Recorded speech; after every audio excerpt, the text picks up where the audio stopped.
Summertime in Finland is amazing. It feels so good to leave the house without the burden of carrying heavy jackets and gloves. The windows are left open in my apartment. There's a constant buzz of excitement and adventure in the city.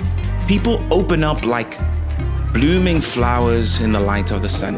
If you know anything about this side of the world, it's this. People are not really known for being loud, open, and bombastic.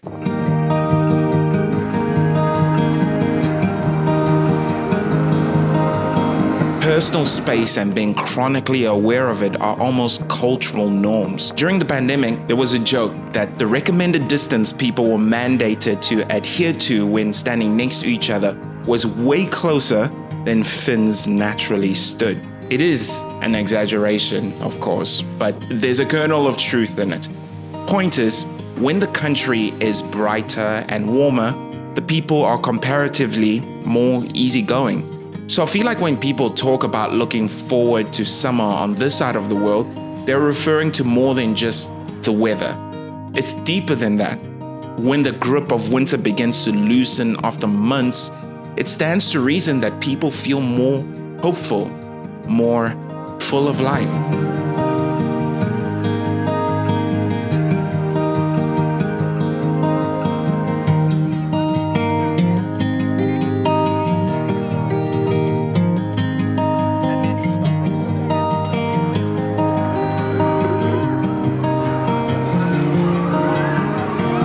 For a big portion of the people, the opposite is true. The fading light and the ever-cooling days on the road to winter are depressing. I remember my excitement with the changing seasons when I first arrived in Finland all those years ago. Seeing the sun go down at 3 p.m. was truly fascinating to me. It evoked images of coziness, warm blankets, and hot chocolate. As a kid, growing up in South Africa, those kinds of days were way less common than warm, bright, sweaty days.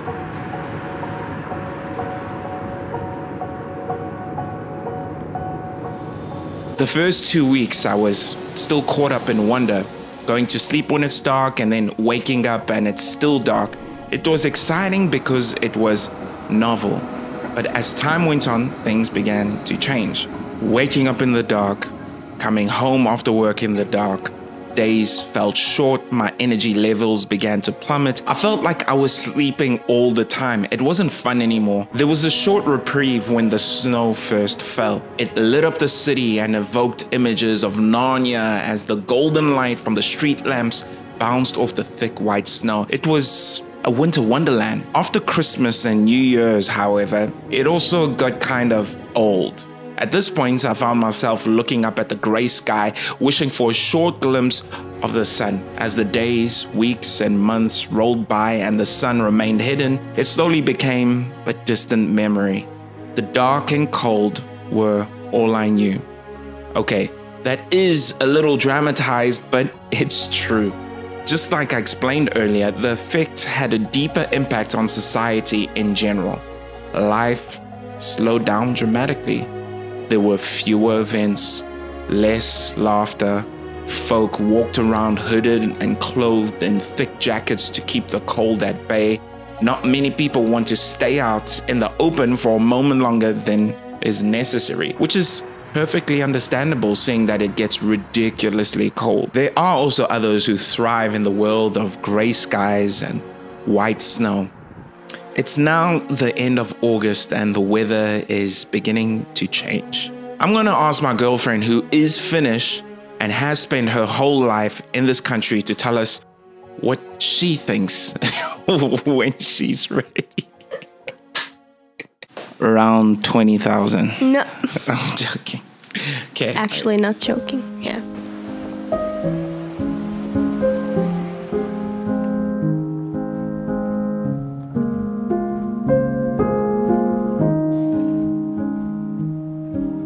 I feel kind of divided about it. I have a part of me that is excited about change and another part of me that is sad to see summer go. Because in summer, I have a lot more free time. It's time to just relax. A time of freedom. You can just go outside whenever you like without thinking about carrying a huge jacket with you. Seeing the weather turn can be depressing at times, but also exciting.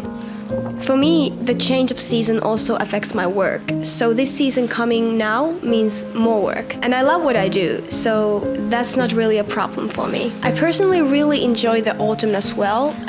The beginning of change into winter has a beautiful atmosphere. The coziness is beautiful and the sun starts to go down earlier. I love it. But unfortunately, things begin to feel different when the dark is absolute. Waking up in the dark and going to sleep in the dark.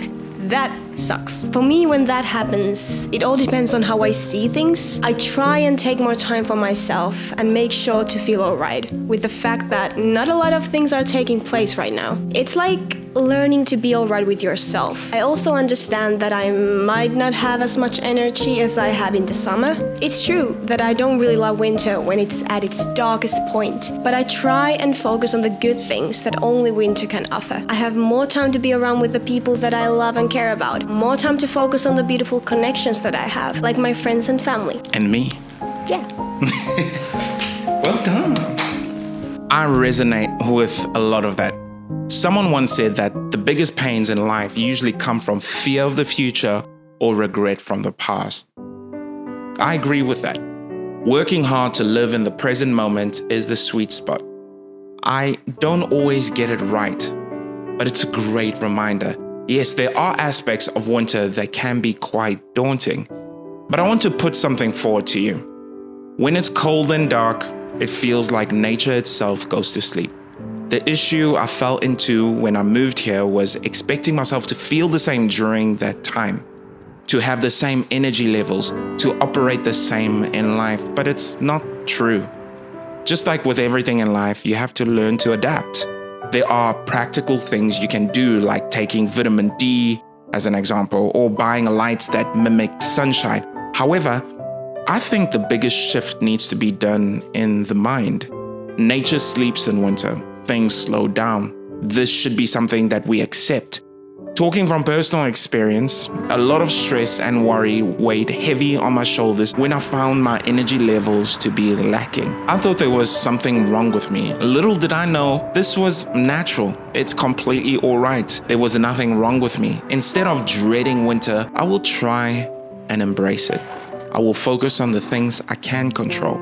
I will make sure to dress warm and to see the stark golden red beauty of autumn. Shortly after that, I will rest in the cold, dark, peaceful winter. I believe that it will be a great time for inner growth and creation, for cozy nights, candles, and hopefully a lot of writing and more videos like this. I hope you enjoy that. Thank you for watching and be blessed. Until next time, cheers.